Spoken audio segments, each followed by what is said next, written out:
I'm delighted to have Sarah Neville-Morgan offer her reflections. Sarah is the Deputy Superintendent of Opportunities for All branch at the California Department of Education.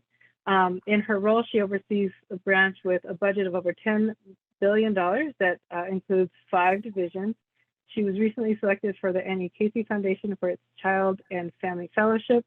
She's a fabulous leader, a lifelong early childhood voice that we've appreciated for a long time.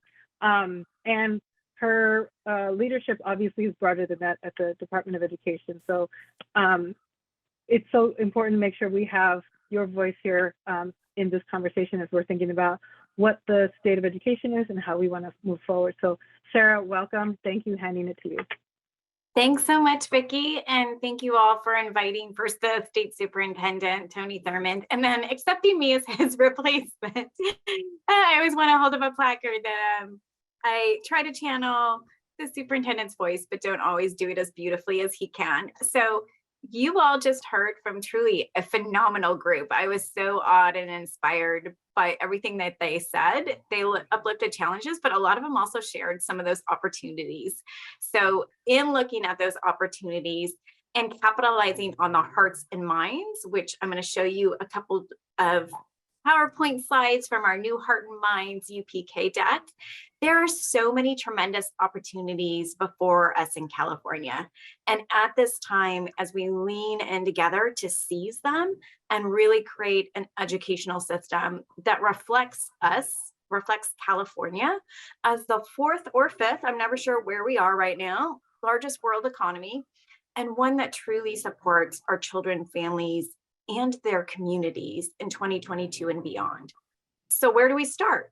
Well, we start with imagining a California where our schools provide free, high quality pre-K for all 4-year-olds, where they have before, after, summer programs available to many of the families and students in TK through 6th grade, where all students starting at age 4 have access to 2 free meals a day, where they're part of the community. They have health, mental health, behavioral health services, where students with disabilities are fully included in their least restrictive environment along with their other peers, and where we have really effective professional learning and supports with a deep focus on literacy, on equity, on anti-racism. So I say we imagine this, and then you all know we're on the precipice for this not just being a possibility, but this really being the reality of what our California schools start offering. And some of them are already there, others are on that journey. But thanks to the unprecedented funding, the largest funding level for education and for TK to 12 per pupil in our state history for 2 cycles now. I also want to say with all that we are no longer K to 12 education. We are TK to 12 education, with many embracing a P to 12 as we see more and more schools really not just nod, but understand how important the early childhood system is. So there was a tiny bit earlier on why do we need to seize this moment, acknowledging some of our test scores that have always showed a gap, but really as we look towards that gap that is, I think we were all expecting after a pandemic that really shut down an entire world, but that opportunity to take data, to be really data driven and understand that whole child well-being that's integrating academic health, mental health, and social emotional supports.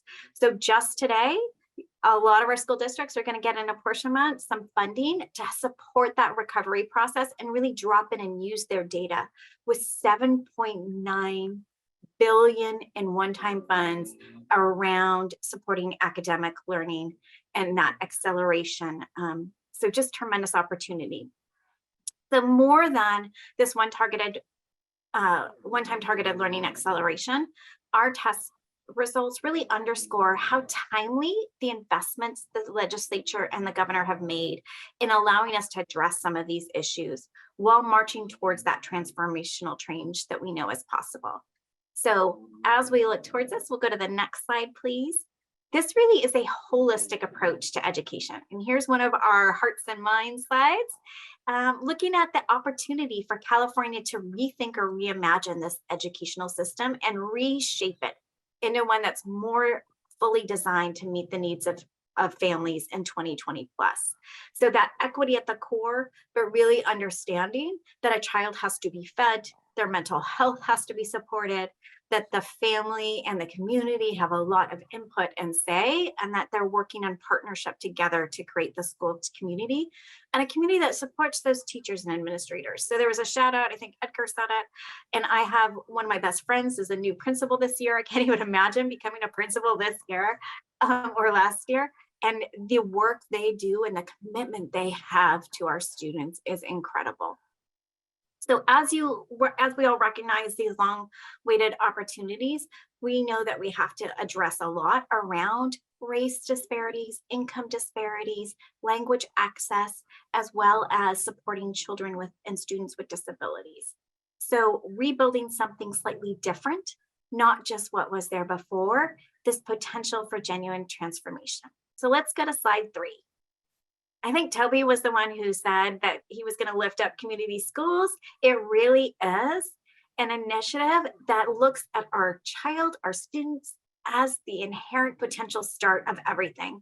And then looking at the nurturing and loving relationships that a school as the hub for the community can create and harness all of these powers for student potential.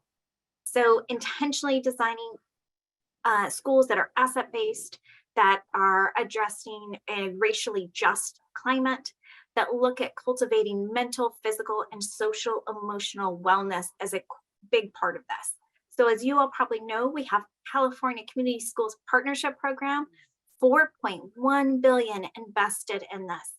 And this, rather than thinking of this as a one-time investment, how do all of our schools capitalize and understand that they are part of a community and really take those steps to address how they are transformative school environments that really address the needs of the students they have there in that community. Next slide. So as we look at community schools, you have to look at the mental health. How are we supporting schools as spaces for healing and belonging?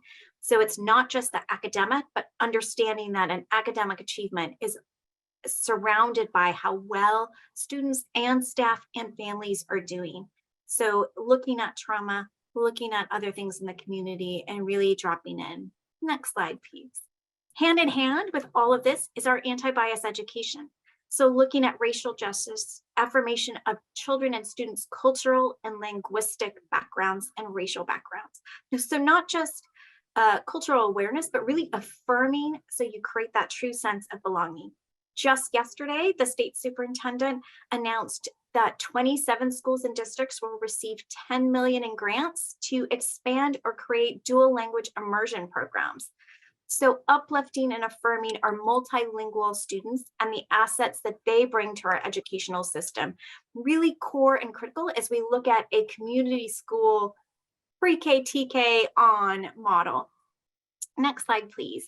Expanded learning opportunities. So we know that a core part of a community school is really that focus on the learning that happens beyond the classroom walls. So opening up possibilities of that enrichment with a $4 billion investment in this expansion so that we have nearly universal TK through 6th grade services before, after, and summer session that really address the whole child and critically also provide additional care for families, knowing that our school hours do not fit most families' needs in our 2022 and beyond space that we're in, but acknowledging that school is part of a care continuum and so how they do that.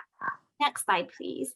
Universal meals. So as we support the whole child and that development around the, next slide, please, the universal meals, how critical it is for them. And if we go onto the slide past expanded learning to universal meals, that there's a lot around reducing food insecurity and absenteeism, but how actually having those meals supports academic success.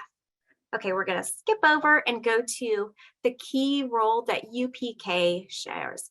So I think Toby shared and his face lit up the joy around the promise of TK. So in California, it's actually even more than TK in that with UPK, we have this promise of more and more 3-year-olds coming in through targeted universalism as well. So for the first time, all 4-year-olds will have access to a high quality opportunity of pre-K through TK, but still have parental choice in other parts of the system and more 3-year-olds coming in, with our state preschool program now funded to support at least 10% of their enrollment for children with disabilities. So children with disabilities would be automatically eligible. Truly transformative. So you all know the research around the impacts of TK. The most recent research coming out of Georgetown around Oklahoma's public pre-K program showed that not only did it help them graduate school on time, enroll more in higher education, but they also were more likely to vote. And they had stronger socio-emotional outcomes with children who participated in Oklahoma's public pre-K program having increased ability to self-regulate later in their lives. So next slide, please. As we move forward with these exciting sorry, I meant to get rid of that one. So go forward. There should be one with a bridge. There you go. Thank you. With the exciting and historic changes, our TK and that UPK create a bridge between our early childhood system over to our TK to 12, a much needed bridge, one that focuses on strengthening the investments that happen earlier with infant, toddler, and pre-K, and ensuring we capitalize and move those forward. And that also recognizes how critical those early childhood investments are and how we need to learn from preschool settings, so that kindergarten, first, and second grade classrooms can be more nurturing, more joyful, and more developmentally appropriate environments for young children, bringing all that joy back into learning. And lastly, if we go to our very last slide, this is really a transformational moment for California schools. All of these historic investments really center on what children need, what students need, what families need, and what our schools need as a community hub to value and embrace our children and families and create this high quality continuum of early learning from pre-K all the way through 12th grade. So that was my very quick overview of all of these historic opportunities and how we need to lean in together as a shared hearts and minds to create more equitable outcomes for our California students.